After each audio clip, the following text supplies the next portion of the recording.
اعوذ باللہ من الشیطان الرجیم بسم اللہ الرحمن الرحیم وَإِذِ ابْتَلَىٰ إِبْرَاهِيمَ رَبُّهُ بِكَلِمَاتٍ فَأَتَمَّهُنَّ قَالَ إِنِّي جَاعِلُكَ لِلنَّاسِ إِمَامًا قَالَ وَمِن ذُرِّيَّتِي قَالَ لَا يَنَالُ عَهْدِي الظَّالِمِينَ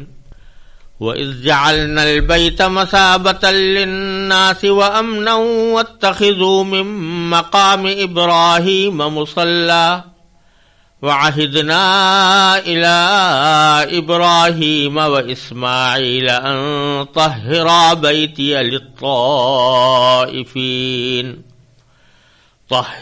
بَيْتِيَ لِلطَّائِفِينَ وَالْعَاكِفِينَ وَالرُّكَّعِ السُّجُودِ وَإِذْ قَالَ إِبْرَاهِيمُ رَبِّ اجْعَلْ هَٰذَا بَلَدًا آمِنًا وَارْزُقْ أَهْلَهُ مِنَ الثَّمَرَاتِ مَنْ آمَنَ مِنْهُمْ بِاللَّهِ وَالْيَوْمِ الْآخِرِ قَالَ وَمَنْ كَفَرَ فَأُمَتِّعُهُ قَلِيلًا ثُمَّ أَضْطَرُّهُ إِلَىٰ عَذَابِ النَّارِ وَبِئْسَ الْمَصِيرُ وَإِذْ يَرْفَعُ إِبْرَاهِيمُ الْقَوَاعِدَ مِنَ الْبَيْتِ وَإِسْمَاعِيلُ رَبَّنَا تَقَبَّلْ مِنَّا إِنَّكَ أَنتَ السَّمِيعُ الْعَلِيمُ رَبَّنَا وَاجْعَلْنَا مُسْلِمَيْنِ لَكَ وَمِن ذُرِّيَّتِنَا أُمَّةً مُّسْلِمَةً لَكَ وَأَرِنَا مَنَاسِكَنَا وَتُبْ عَلَيْنَا إِنَّكَ أَنتَ التَّوَّابُ الرَّحِيمُ رَبَّنَا وَابْعَثْ فِيهِمْ رَسُولًا مِّنْهُمْ يَتْلُو عَلَيْهِمْ آيَاتِكَ وَيُعَلِّمُهُمُ الْكِتَابَ وَالْحِكْمَةَ وَيُزَكِّيهِمْ إِنَّكَ أَنتَ الْعَزِيزُ الْحَكِيمُ۔ اور وہ وقت یاد کرو جب ابراہیم کو ان کے پروردگار نے کئی باتوں سے آزمایا اور انہوں نے وہ ساری باتیں پوری کی۔ اللہ نے کہا میں تمہیں تمام انسانوں کا پیشوا بنانے والا ہوں۔ ابراہیم نے پوچھا اور میری اولاد میں سے؟ اللہ نے فرمایا میرا یہ عہد ظالموں کو شامل نہیں ہے۔ اور وہ وقت یاد کرو جب ہم نے بیت اللہ کو لوگوں کے لیے ایسی جگہ بنایا جس کی طرف وہ لوٹ لوٹ کر جائیں اور جو سراپا امن ہو، اور تم مقام ابراہیم کو نماز پڑھنے کی جگہ بنا لو۔ اور ہم نے ابراہیم اور اسماعیل کو یہ تاکید کی کہ تم دونوں میرے گھر کو ان لوگوں کے لیے پاک کرو جو یہاں طواف کریں اور اعتکاف میں بیٹھیں اور رکوع اور سجدہ بجا لائیں۔ اور وہ وقت بھی یاد کرو جب ابراہیم نے کہا تھا کہ اے میرے پروردگار اس کو ایک پرامن شہر بنا دیجئے اور اس کے باشندوں میں سے جو اللہ اور یوم آخرت پر ایمان لائیں انہیں قسم قسم کے پھلوں سے رزق عطا فرمائیے۔ اللہ نے کہا اور جو کفر اختیار کرے گا اس کو بھی میں کچھ عرصے کے لیے لطف اٹھانے کا موقع دوں گا، مگر پھر اسے دوزخ کے عذاب کی طرف کھینچ لے جاؤں گا اور وہ بدترین ٹھکانہ ہے۔ اور اس وقت کا تصور کرو جب ابراہیم بیت اللہ کی بنیادیں اٹھا رہے تھے اور اسماعیل بھی ان کے ساتھ شریک تھے، اور یہ کہتے جاتے تھے کہ اے ہمارے پروردگار ہم سے یہ خدمت قبول فرما لے، بے شک تو اور صرف تو ہی ہر ایک کی سننے والا ہر ایک کو جاننے والا ہے۔ اے ہمارے پروردگار ہم دونوں کو اپنا مکمل فرما بردار بنا لے اور ہماری نسل سے بھی ایسی امت پیدا کر جو تیری پوری تابع دار ہو، اور ہم کو ہماری عبادتوں کے طریقے سکھا دے اور ہماری توبہ قبول فرما لے، بے شک تو اور صرف تو ہی معاف کر دینے کا خوگر بڑی رحمت کا مالک ہے۔ اور ہمارے پروردگار ان میں ایک ایسا رسول بھی بھیجنا جو انہی میں سے ہو، جو ان کے سامنے تیری آیتوں کی تلاوت کرے، انہیں کتاب اور حکمت کی تعلیم دے اور ان کو پاکیزہ بنائے۔ بے شک تیری اور صرف تیری ذات وہ ہے جس کا اقتدار بھی کامل ہے، جس کی حکمت بھی کامل ہے۔ ان آیات کریمہ میں اللہ تبارک و تعالی نے سب سے پہلے تو حضرت ابراہیم علیہ السلام کی قربانیوں کا ذکر فرمایا ہے کہ اللہ تبارک و تعالی نے ان کی کس کس طرح آزمائش کی اور کس طرح وہ آزمائشوں میں پورے اترے، اور اس کے بعد پھر ان کا ایک عظیم کارنامہ جو بیت اللہ شریف کی اثر نو تعمیر کی شکل میں سامنے آیا، اس کا اللہ تبارک و تعالی نے بڑے مؤثر انداز میں ذکر فرمایا ہے۔ سب سے پہلے یہ فرمایا کہ وَإِذِ ابْتَلَىٰ إِبْرَاهِيمَ رَبُّهُ بِكَلِمَاتٍ فَأَتَمَّهُنَّ، یعنی وہ وقت یاد کرو جب ابراہیم علیہ السلام کی ان کے پروردگار نے آزمائش کی تھی کچھ باتوں کے ذریعے، اور پھر اس کا نتیجہ یہ بتایا کہ فَأَتَمَّهُنَّ، یعنی حضرت ابراہیم علیہ السلام نے ان ساری باتوں کو پورا کر دکھایا۔ پہلی بات تو یہاں یہ سمجھنے کی ہے کہ اس آزمائش کا مقصد کیا تھا۔ ظاہر بات ہے کہ حضرت ابراہیم علیہ السلام کے پیدا کرنے والے اللہ تبارک و تعالی ہی تھے، اور امتحان کا عام طور پر مقصد یہ ہوا کرتا ہے کہ کسی شخص کے بارے میں اس کی قابلیت کا علم نہیں ہے تو اس کا علم حاصل کرنے کے لیے اس کا امتحان لیا جاتا ہے یا اس کو آزمائش میں مبتلا کیا جاتا ہے۔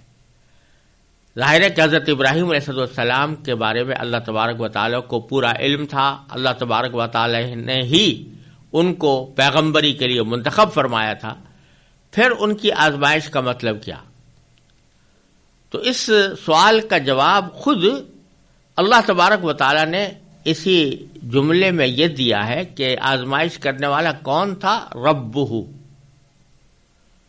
ان کا رب، ان کا پروردگار۔ اور یہاں اللہ تبارک و تعالیٰ نے اپنا براہ راست نام اللہ کا نام لینے کے بجائے رب کا لفظ استعمال فرمایا، اور اس سے اشارہ اس طرف فرمایا گیا کہ رب کہتے ہیں اس ذات کو جو کسی کی تربیت کرے، جسے جو کسی کو پالے پوسے اور اس کی تربیت کرے۔ تو یہاں ربہ کا لفظ استعمال کر کے اللہ تبارک و تعالیٰ نے یہ واضح فرما دیا کہ ابراہیم علیہ السلام کو جو ان آزمائشوں سے گزارا گیا وہ در حقیقت ان کی تربیت کا ایک حصہ تھا۔ ان کو اللہ تبارک و تعالیٰ ایک اعلیٰ مقام تک پہنچانے کے لیے ان کی تربیت فرما رہے تھے، اور ان تربیتوں کا ایک حصہ وہ آزمائشیں تھیں جن میں ان کو ڈالا گیا۔ ان کی آزمائشیں ایک بہت طویل تاریخ رکھتی ہیں، اور یہاں ان سب کی پوری تفصیل بیان کرنا مشکل ہے، اور عام طور سے لوگ اس کو جانتے بھی ہیں، لیکن انتہائی اختصار کے ساتھ یہاں یہ سمجھنا چاہیے کہ حضرت ابراہیم علیہ السلام پیدا ہوئے تھے عراق میں، اور وہاں اس وقت نمرود کی حکومت تھی۔ حضرت ابراہیم علیہ السلام کے زمانے میں نمرود نے خدائی کا دعویٰ کر رکھا تھا، اور بہت سے لوگوں نے بت پرستی کا مذہب اختیار کیا ہوا تھا۔ اللہ تبارک و تعالیٰ نے ان کو تنہا اس بت پرستی کے خلاف اور شرک کے خلاف توحید کا پیغام دینے کے لیے مبعوث فرمایا۔ ان کی مشکلات کا اندازہ اس بات سے کیا جا سکتا ہے کہ خود ان کا باپ آزر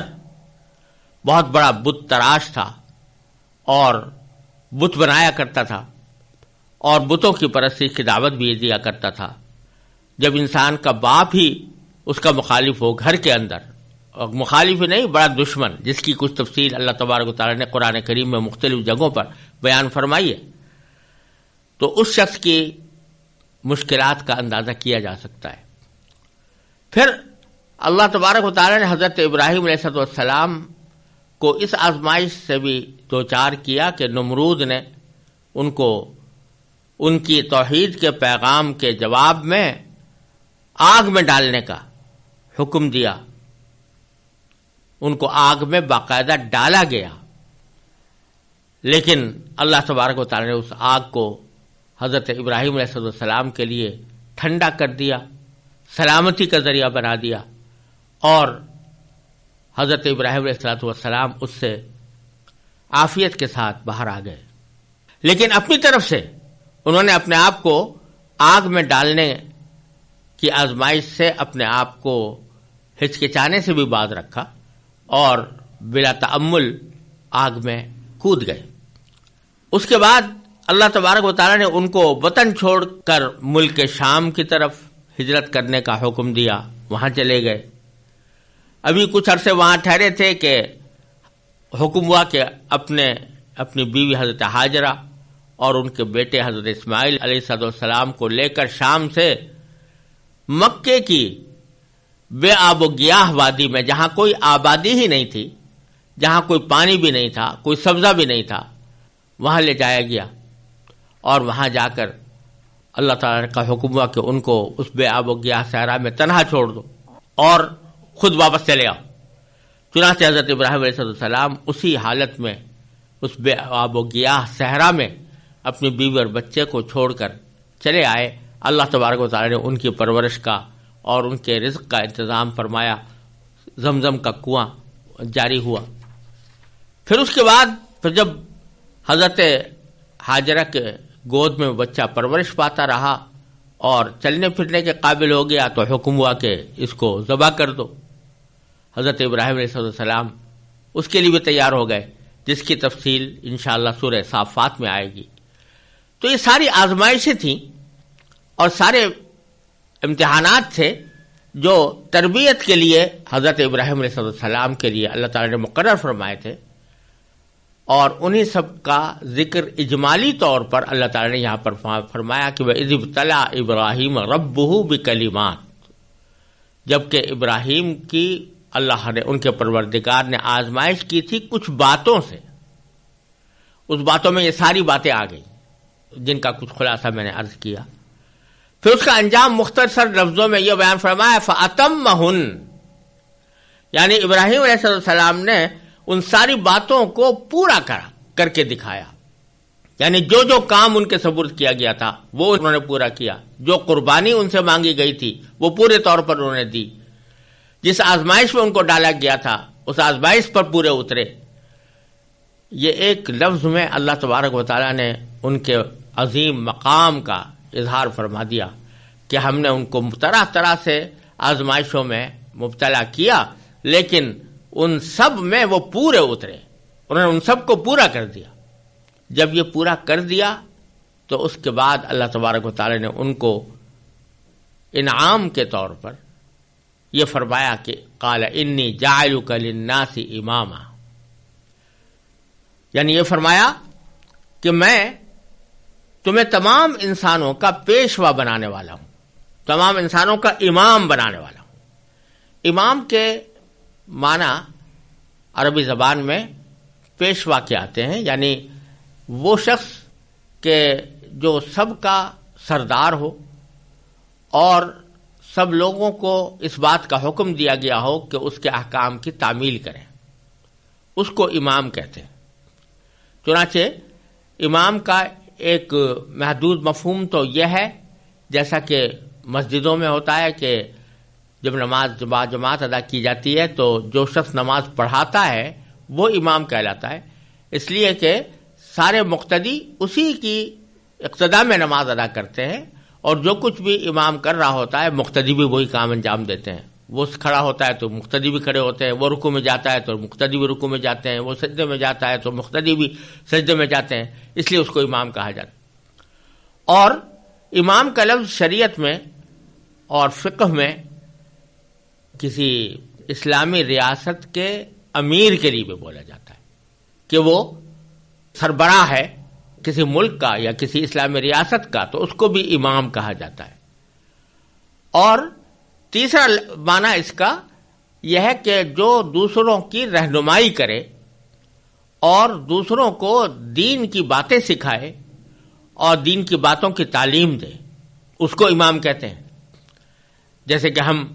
بہت سے اپنے بزرگوں کا جب نام لیتے ہیں تو ان کے ساتھ امام کا لفظ لگاتے ہیں، جیسے حضرت امام ابو حنیفہ رحمۃ اللہ علیہ، یا حضرت امام شافعی رحمۃ اللہ علیہ، حضرت امام مالک یا حضرت امام حنبل رحمۃ اللہ علیہ مجمعین. ان کے ساتھ جو ہم امام کا لفظ لگا رہے ہیں تو اس وجہ سے نہیں کہ وہ نماز کے امام ہیں، یا اس وجہ سے نہیں کہ وہ کسی حکومت کے سربراہ تھے، بلکہ اس بنا پر کہ انہوں نے جو تعلیمات ہمارے لیے چھوڑی ہیں وہ ہمارے لیے مشعل راہ ہیں، اور ہم ان کی روحانی ان کے شاگرد ہیں، اس واسطے ان کو امام کہا جاتا ہے. تو حضرت ابراہیم علیہ السلام کے لیے جو اللہ تبارک و تعالیٰ نے فرمایا کہ میں تمہیں تمام انسانوں کا پیشوا بنانے والا ہوں، یعنی تمام انسان تمہیں اپنا سردار، اپنا رہنما، اپنا قائد تسلیم کریں گے. چنانچہ ایسا ہی ہوا کہ حضرت ابراہیم علیہ السلام کو یہودی بھی مانتے ہیں، اپنا پیشوا قرار دیتے ہیں. یہ نصرانی اور عیسائی بھی مانتے ہیں، وہ بھی ان کو اپنا پیشوا قرار دیتے ہیں. اور امت محمدیہ اللہ صاحب الصلوۃ والسلام بھی حضرت ابراہیم علیہ السلام کو اپنا پیشوا قرار دیتی ہے. تو یہاں اللہ تبارک و تعالیٰ نے یہ بات فرمائی کہ میں تمہیں تمام انسانوں کا پیشوا بنانے والا ہوں. اس سے جو کافر گروہ تھے جن کا ذکر پچھلی آیتوں کے اندر آیا ہے، یعنی یہودی، نصرانی اور مشرکین مکہ یا مشرکین عرب، ان سب کو یاد دلایا جا رہا ہے کہ دیکھو حضرت ابراہیم علیہ السلام کو ہم نے یہ منصب عطا کیا تھا کہ وہ روحانی طور پر اور ایمان کے لحاظ سے سب کے پیشوا ہوں گے. چنانچہ تم سب لوگ بھی ان کو مانتے ہو، لہذا اب تمہارے باہمی اختلافات کو طے کرنے کا بہترین طریقہ یہ ہے کہ یہ دیکھو کہ حضرت ابراہیم علیہ السلام جن کو اللہ تعالیٰ نے اتنی آزمائشوں کے بعد تمہارے لیے امام اور پیشوا بنایا، ان کا مسلک کیا تھا، ان کا دین کیسا تھا، وہ کس بات کی دعوت دیتے تھے، اس کی طرف رجوع کرو تو اس سے تمہارے باہمی اختلافات خود ختم ہو جائیں گے اگر ان کی صحیح مذہب اور ان کے صحیح دین اور ان کے صحیح تعلیمات کو تم سمجھ لو. تو اس لیے حضرت اللہ تبارک و تعالیٰ نے یہاں پر حضرت ابراہیم علیہ السلام کی پیشوائی کا اور پوری انسانیت کے لیے پیشوائی کا ذکر فرمایا. ساتھ ہی ذہن میں کسی کے یہ خیال بھی پیدا ہو سکتا تھا، اور بہت سے یہودی اور نصرانی اور بت پرست لوگ بھی یہ کہہ سکتے تھے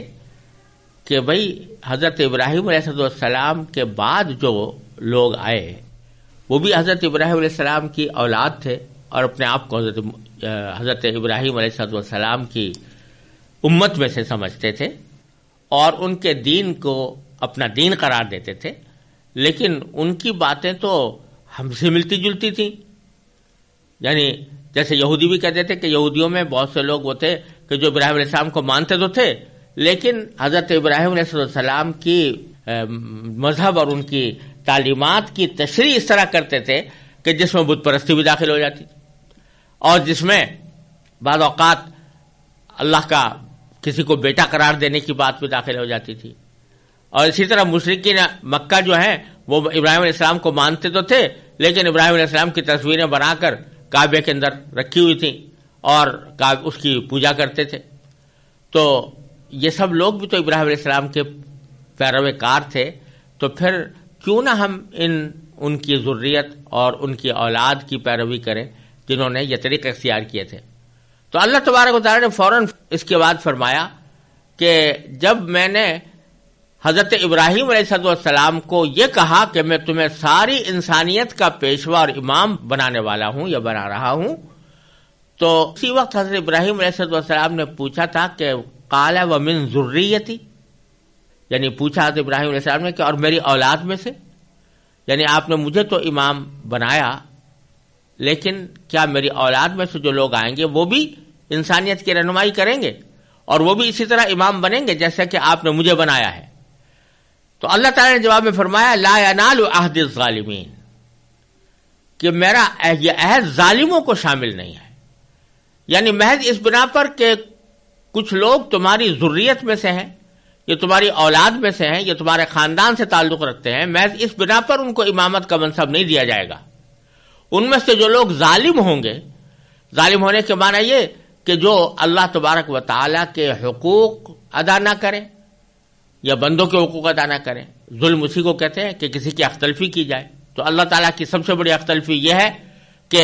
اس کے ساتھ کسی کو شریک ٹھہرایا جائے. اسی لیے قرآن کریم میں فرمایا کہ ان الشرک لظلم عظیم،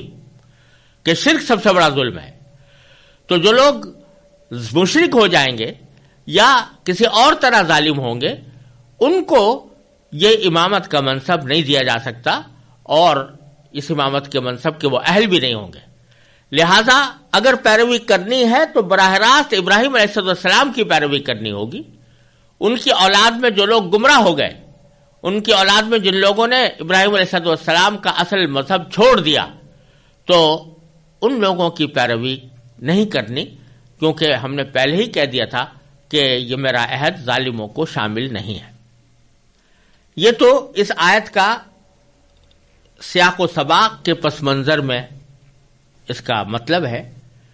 لیکن قرآن کریم کی ایک معجزانہ خصوصیت یہ ہے کہ وہ جب کسی سیاق و سباق میں کوئی بات کر رہا ہوتا ہے تو اسی میں کچھ اصول اشارے کے طور پر لوگوں کے لیے چھوڑتا ہے کہ اس سے وہ خود اس کا مطلب نکال سکے اور احکام مستنبط کر سکے. چنانچہ اسی آیت سے یہ بات نکالی گئی ہے جو کسی بھی اسلامی ریاست کی دستور کی سب سے اہم دفعہ کہلانی چاہیے. وہ یہ کہ امامت کا جو منصب ہے وہ کسی بھی ایسے شخص کو نہیں دیا جا سکتا جو ظالم ہو. اب ظالم ہونے کے اندر سب سے بڑا ظلم، جیسا میں نے عرض کیا، یہ ہے کہ وہ مشرک ہو. اور اگر مشرک نہ ہو تو کم از کم اگر فرض کرو کہ وہ حقوق العباد پامال کرتا ہے یا دوسرے حقوق اللہ کو پامال کرتا ہے، وہ اس بات کا اہل نہیں ہے کہ اس کو امام بنایا جائے. اور امام تینوں معنی میں، یعنی نہ وہ اس لائق ہے کہ اس کو نماز میں امام بنایا جائے، نہ وہ اس لائق ہے کہ اس کو کسی ریاست کا سربراہ بنایا جائے، نہ وہ اس لائق ہے کہ وہ روحانی پیشوا کہلائے یا لوگوں کی دینی رہنمائی کرے. تو اس نے یہ بات بتا دی کہ جب کوئی شخص یا تو مشرک ہو یا بدعمل ہو، یعنی اللہ تبارک و تعالیٰ اور اللہ کے رسول صلی اللہ علیہ وسلم کے احکام پر عمل نہ کرتا ہو، تو ایسے شخص کو اپنے اختیار سے نہ امام بنانا چاہیے نماز میں، نہ اس کو اپنے اختیار سے کسی مملکت کا سربراہ بنانا چاہیے، اور نہ اس کو اپنا دینی پیشوا اور روحانی پیشوا سمجھنا چاہیے، چاہے وہ کتنے ہی بڑے مقدس انسان کی اولاد ہو. اس واسطے کہ باپ کا معاملہ اس کے ساتھ ہے اور اولاد کا معاملہ اس کے ساتھ ہے. اگر ایک باپ بہت مقدس ہے لیکن اولاد اس کی ناخلف ہے، تو اس ناخلف اولاد کو وہ مقام نہیں دیا جا سکتا جو اللہ تعالیٰ نے باپ کو عطا فرمایا تھا. یہ ایک اہم نقطہ اس آیت کریمہ نے واضح کر دیا ہے، اور اس سے یہ بات بھی واضح ہو گئی کہ اہمیت اسلام میں کسی شخص کے نسب کی نہیں ہے کہ فلاں نسب سے تعلق رکھتا ہے، فلاں کا بیٹا ہے، بلکہ اصل اہمیت اس کے اپنے عقیدے اور اس کے اپنے عمل اور اس کے کردار کی ہے. وہ اگر اچھا ہے تو بے شک اس کو کوئی مناسب منصب دیا جا سکتا ہے، لیکن اگر وہ اس معاملے میں کوتاہ ہے تو پھر اس کو ان میں سے کوئی منصب دینے کا کوئی جواز نہیں ہے.